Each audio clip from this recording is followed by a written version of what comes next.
I suppose we should be talking about those people that will be attending the 3-night spectacular of Wrestle Kingdom 16. Yep. Being held early January of 2022.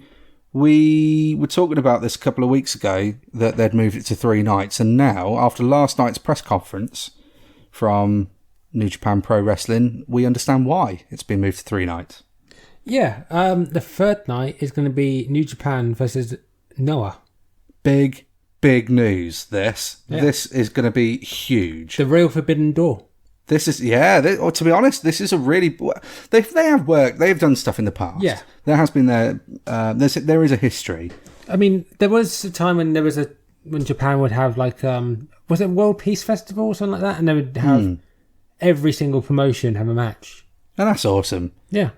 But this seems like it could be building towards something even bigger still. I don't know what, because you've always had those rumours circulating about New Japan buying out Noah, and because you initially thought that might have been what it was. It could have been, because there was a rumour last year that WWE were after Noah. Yeah, I think though, because I don't know if that's true, but Bushiroad, obviously New Japan, behind New Japan, I think they bought shares in Noah. Right. I think was a rumour. I'd read this somewhere. It was probably on Reddit. They show Stardom, don't they? That was earlier this year. Because they featured it on Wrestle Kingdom this year.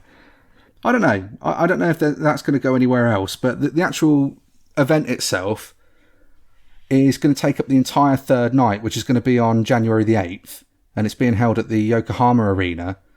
So it's going to be different. Like, it's almost going to feel like a different show, because the first two are still going to be the Tokyo Dome. The Tokyo Dome. Cologne. First two are going to be at the Tokyo Dome, as you know, traditionally it is. But yeah, the night 3, different venue, probably going to have a completely different feel. I don't know how it's sort of going to go down, but it looks like the way they're going to plan the match cards out is that they're going to have obviously top stars from New Japan going up against Noah. Yep. There's going to be tag matches where I don't know if some of them are going to be them tagging with each other, like Noah and New Japan for taking on. When I heard about it, I did think I had Invasion in my mind, where it'd be like you have like a Noah team, and then you have a New Japan team, and it'd be like whoever wins is the winner. Like whoever's the most wins that night is the kind of winner. Yeah. I'll tell you, the funny thing is as well, just coming off the back of us talking about the Survivor Series thing, and we were saying last week, you know, the SmackDown versus Raw thing doesn't work anymore because it doesn't hold any real purpose or value to those matches. There's nothing at stake. And although, there's nothing really at stake here in terms of, well, at the moment, but we don't know what a lot of those matches are going to be. But at the moment, it is literally just one promotion versus another. But this is just like, this is how you do it. You make a real big show of it. You make it a big deal. Put on some dream matches that people really want to see, and who knows if we're going to get champion versus champion matches there, and if the titles are on the line for some of them, because I think that will be a big game changer. I've just thought of one thing that could happen. Okay, Kenta, he could turn back to Noah. I thought it was one of my first thoughts was because Kenta made his name in Noah, but now he is Bullet Club New Japan, so. I don't know. It depends on how deep they want to run this. Like, where do his loyalties lie and stuff? And Bullet Club was already crossing over, and we'll come to it for the Turning Point preview we've got coming up. But Bullet Club crossing over now into all these different promotions, and that's kind of been on the cards ever since the Good Brothers sort of showed up on Dynamite last year. Yeah, and then although it wasn't Bullet Club, but it opened up this whole, with Tama Tonga on his podcast, slating that and everything else. Like, it feels like it just felt like something big was coming. We're not quite there yet. There's still time for that to happen. Oh, yeah, of course there is. I'm not asking for it to happen overnight, but I feel like, it's been building, but we've not quite got there yet.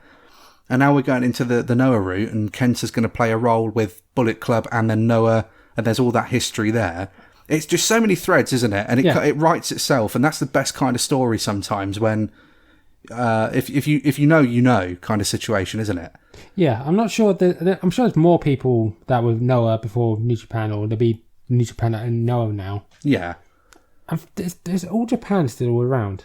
All Japan's ties with those two isn't quite as... No, but it was the reason. It was the reason why because they were part of it. It was Giant Barber and the one that started New Japan. Antonio Inoki. Inoki, yeah. Because they were together as New Japan, but they had a falling out, and Barber started All Japan as a rival company. I'm pretty sure that's how it started. I wouldn't have thought that's going to play... I don't know. Who knows, really, what can happen anymore? I don't necessarily see anything happening with them integrating into this kind of... But I'm just saying, if it's still about, I wonder if there's a possibility that they might get involved somehow. Well, All Japan's still operating since 1972. No, dated back that far. Yeah. So it really makes you think, like, sometimes how far back a lot of these promotions well, it's that, it's like you forget certain things still exist. Like with Full Gear, when they had Bound from Rescue, everyone keeps saying he's still alive. He's 80. Yeah, I think it's tragic, really, but it's because you get so used to wrestlers from the bygone eras not being with us anymore. Yeah, that's why we said, it's a real nice thing to see him there. But yeah, biggest thing for me, I think, on what you're saying there is like I think a lot of it is because right. So I said before, obviously, about we cover certain and the usual kind of suspects in each show, the same as like a lot of other podcasts, because they're the bigger players. Yeah, they're the most established, get the most exposure. But even then, there's such wide gaps between those promotions. Like WWE's at the top, AEW's rapidly grown to the second highest, and then behind them it's tricky because Impact technically does, and it has that longevity there, which AEW doesn't at the moment. But also, your Impact Wrestling days / TNA days, the Hogan and Bischoff era, when it would air over in the UK on Challenge TV. We had that, and again, that's free TV for everybody. Late at night, but it's on free. And the pay-per-views were longer than AEW's. Well, yeah. But then you've got like the Ring of Honors and stuff, which is going to be more of an online service. GCW, rapidly becoming a big player now. Yeah. In terms of from the indies, but they're becoming a big player. And again, that's all pretty much, well, it is. It's all exclusively online, really. But then you have like a Japan, like a New Japan, where you've got the New Japan you've got the New Japan World that you can get all their stuff on, but not that accessible in a lot of places in the world. No. And even this show, so I don't know how this is going to work, but from what I was reading up on this, that night 3 isn't going to be on New Japan World. Okay, it would be on Fight? Or... I'm not sure. I don't know how it'll work, so we'll have to obviously keep an eye on that as developments are announced, but at the moment it's not going to be a part of New Japan World from what I understand of it. But yeah, that's the biggest thing for me. I just think a lot of it is that we don't, although we know and we can follow it, it's just not as easy to follow, but it's the biggest, it's one of the, probably it's in my top 5, I'd say, biggest promotions in the world, New Japan. Yeah, I think it might have been in the top 4, or maybe top 3 for a while, but it just feels, it does feel like it's been lost in the last couple of years, but it's still massive. It's still massive. The pandemic stuff obviously hasn't helped. No. I think outside of the pay-per-views, everything else can be a bit tricky to get hold of. Yeah, because we don't know if, with the Moxley situation and when he was champion for so long, obviously he can travel. Right.